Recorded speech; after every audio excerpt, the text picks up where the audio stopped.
What's up, guys?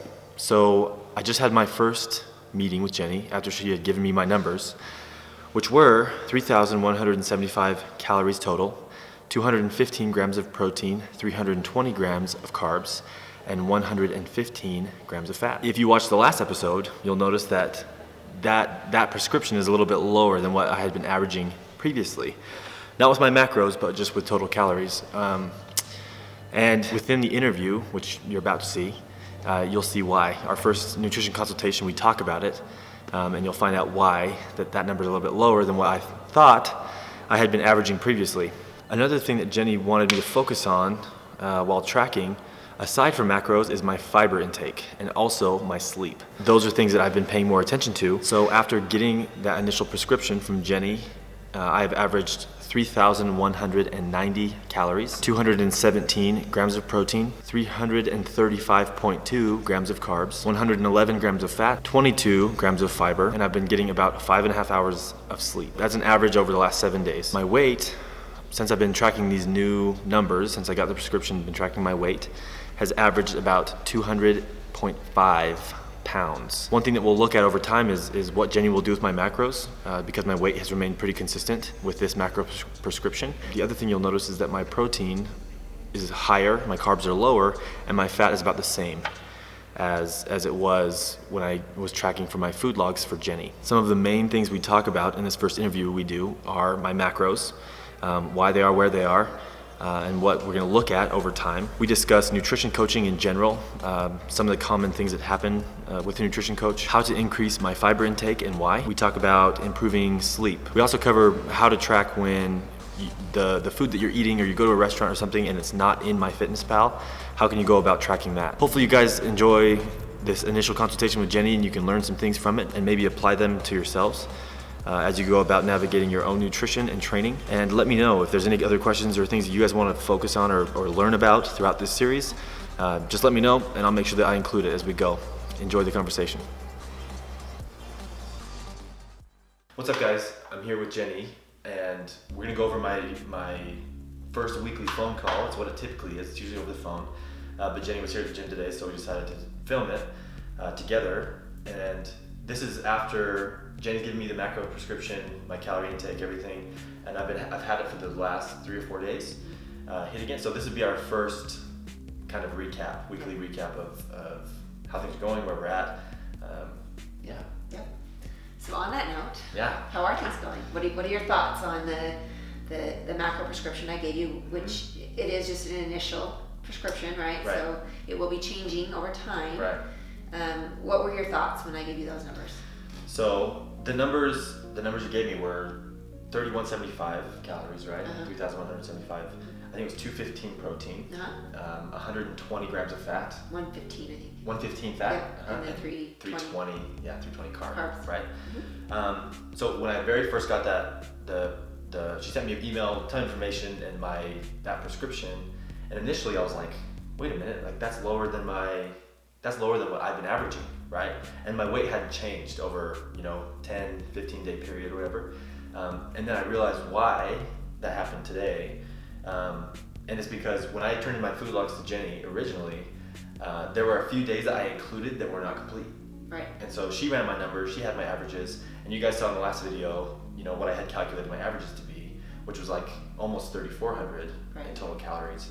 And so that was my first thought, was like, wait a minute, this is lower. Right. And I had that feeling, like that kind of a temptation of like, because at first I thought I need to be eating more than this to gain weight, right? Which is kind of how I've been wired, right? Growing up, eat a ton. But I refrained, and I'm like, I thought, it's best for me to hit exactly what you've given me, because how would we know whether or not that's not enough, too much, if I'm not doing it? Exactly. You know what I mean? Oftentimes people will think, even when they're just tracking, or I eat way more than this, or I eat way less than this, and then when we actually run the numbers, things come out a little different. And I understand fully that when I get food logs from people, that they're not 100% accurate. Right, yeah. That's just part of the game plan. Totally. So I completely understand that. I do think that the carbohydrates came in a lot lower than probably what you have been doing. And I even overshot Yeah, what you ran the numbers what as. I ran the numbers as. But I knew that you had told me that you had thought that you averaged 3,500 calories, but based on the food logs, it was probably closer to like 2,800. Interesting. Yeah. So, you know, having maybe seen some different days that were maybe more complete days, that averages would have gone up and it would have changed where I start you, because the starting numbers, I don't like to take calorie wise. I usually go a little bit more because I understand people aren't tracking completely. Right. Well, it depends on the goal, right? But I don't do exactly, but close to it, because I don't want it to be so unmanageable. Like, for example, if someone's only eating 50 grams of protein, I'm not going to set their protein at 150 out of the gate. Yeah, increasing it by 100. Right. Yeah. I'm going to slowly bump I might start them at like 75 or 80 or something like that, and then slowly bump it up to the number that I want them to be. Okay. Now, you were already averaging about 200 grams, Yeah. so I took you to 215 because your goal is to put on muscle. Yeah. We're going to give you a little bit more protein, go a little bit more than 1 gram per pound of body weight on your protein number. I do think we will be increasing your carbohydrates pretty quickly. But we'll kind of see how it goes. Let's start with these numbers. Let's see what happens. And then we're going to slowly, because your goal is to put on muscle, we have to make sure you're eating in a surplus. Right? But not too much that we're putting on fat, just enough that you're putting on muscle. Right? More than fat. And so we will be increasing as we go, is what I foresee happening. Totally. And that's kind of what I figured. So I thought, I'm going to eat exactly what she told me to eat. Yep. And you brought my protein up. Right. And so as I've been doing that, my weight hasn't changed. Right. So one thing that tells me, which is why it's important to track and also pay attention to, how your weight is being affected and those things, because looking back at my food logs, there was some guessing, there was some like rough estimates, and because my weight hasn't changed, obviously I probably wasn't eating as much as I thought I was. Right. Exactly. So the 3175 has been great the last 4 days. You've actually come up a little bit. Yeah. So being consistent is really important on the food logs. I understand that, again, you can't be perfect or exact, but the closer you can get, the better. And then it is important to hit those numbers, because then it helps me know what changes need to be made, because it is all over the place. I can still do averages, but it definitely helps to have them, a little bit closer. It doesn't have to be exact, but within, you have a little bit more room because you are on a muscle gain goal. A bulking goal, so you probably have a little bit more leeway, so you could probably go within 10 grams or so on your protein and your carbs, and maybe closer to 5 or 6 or so on your fats. And really either direction. Yeah, and because I'm trying to gain weight, my view, and I've tried to structure my meals and everything to where I'm not at the end of the day needing another 150 grams of carbohydrates or something, right? I'm trying to balance it out. But at least for me currently, like, my main focus has been hitting that calorie number. Good. Like, that's the main focus, right? And then having the right ratio of macros, although I'm trying to make it consistent, is almost secondary to total caloric intake. Right. I would say hitting your protein is number 1. Okay. And then hitting your calories is number 2. Okay. So that means you have a little bit more leeway with your carbs and fats. On as far as like the amounts of each. Yes. Okay. But definitely getting your protein. Yeah. And then that calorie number is going to be more critical for you. Okay. So how long do we need to look at the numbers, my weight, my body composition? How long do we need to track that before we make any kind of changes? Well, it's hard to say exactly when we'll be making changes, because it will be based on the feedback you give me. Okay. So if, let's say in our next check-in, you come to me and we look at your numbers and your weight has come down. Right. And you're hitting your numbers. Okay. Yeah. Then we know we've got to make an increase right away. Okay. Right? Yes. Not eating enough. Right, not eating enough, and we're losing weight, which is not the goal. Right. So we need to make, we need to make those changes pretty quickly. But let's say after a week you come to me and your weight's about the same, maybe even gone up just a little bit. But let's say let's say you're like feeling super stuffed. Right. Like you're like just having a hard time Yeah. getting all those calories in. Yeah. Then we might troubleshoot like some ways of like, okay, maybe choose these types of foods versus these ones. Yeah. Like easier to digest. And try that. And then if that doesn't work, then maybe we would adjust the macros down a little bit in some fashion. Sure. I don't foresee that happening with you, but you never know. Yeah. So, we'll see how it goes after this week. We'll look at your numbers, we'll see where it's at, we'll see how you're feeling in the gym, how you're sleeping, how your appetite is, just the different feedback that you give me. And then we will make changes based on those feedback. And it's not like I can't say exactly until I'm in the moment. Like it's not, I wouldn't say it's an exact science, it's a little bit of an art. Sure.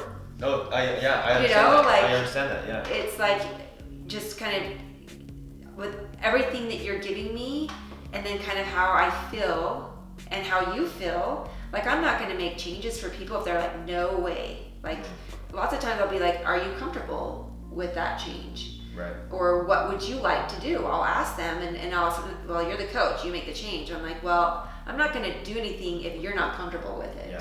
Yeah. So that's where coaching can play a huge role in helping the client kind of be a little bit self-guided. Totally. In the process. Yeah. And there are other times where I'd be like, no, we're changing this. Right. So it just depends. It's so very individual. Right. And there are so many factors that influence, even factors that have nothing to do with food or training. Exactly. And we talked a little bit about that before, but like Stan Efferding, one thing he always says is compliance is the science. Yep, for sure. If it's the main thing is just finding what you can stick to. Yep. And that's what I found. And that's why the way that I go about my food, at least right now, is unbelievably simple. Yeah. Right? I'm eating the same thing almost every single day. Right. I do the same thing. Which, and simply because it's easy. It's easy. And like most people don't have time to figure out, eating a huge variety of foods and doing different things day to day.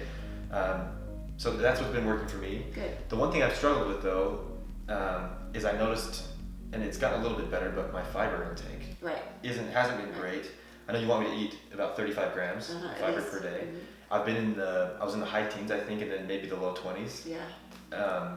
And the only thing I've done to increase it is fruit. But is there anything else that you would say is an easy source? What would you say? Yeah, so there's definitely, obviously, like whole grain sources have fiber in it. Okay. Like whole grain beans and legumes, if your stomach tolerates those things. Yeah. Those are great options. But a lot of your fiber comes from fruits and vegetables, and that's one reason why I have my clients track fiber. A lot of people don't look at fiber. Fiber is not a macro.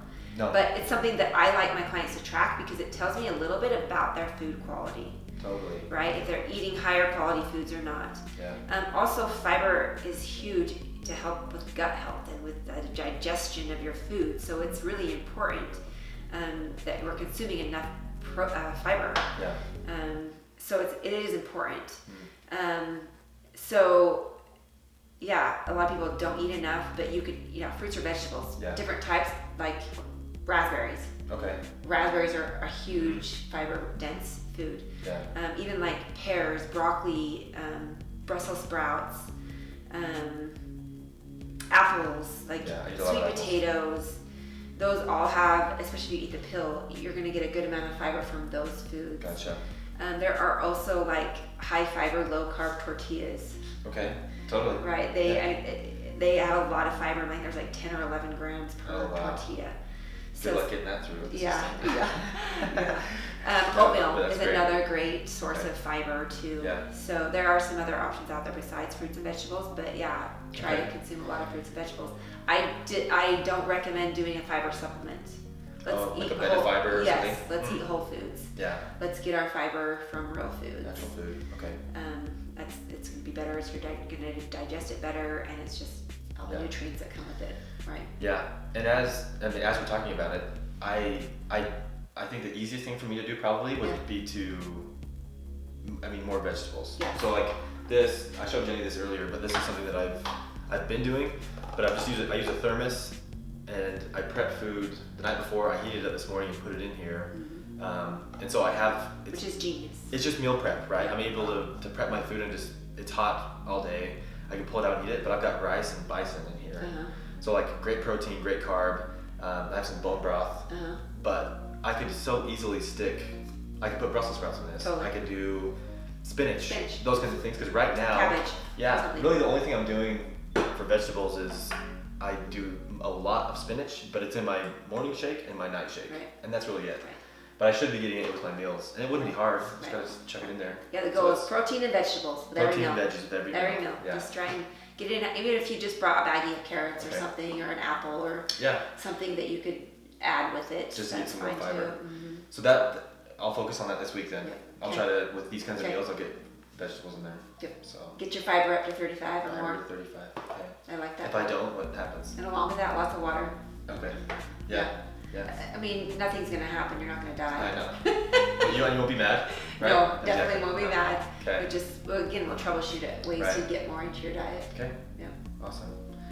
So. Yeah. Aside from that, I mean, there's nothing. Training's been good. Good. One thing, and it's more the training than I think nutrition, because I'm getting plenty of food, but I don't feel like I'm recovering great. Okay.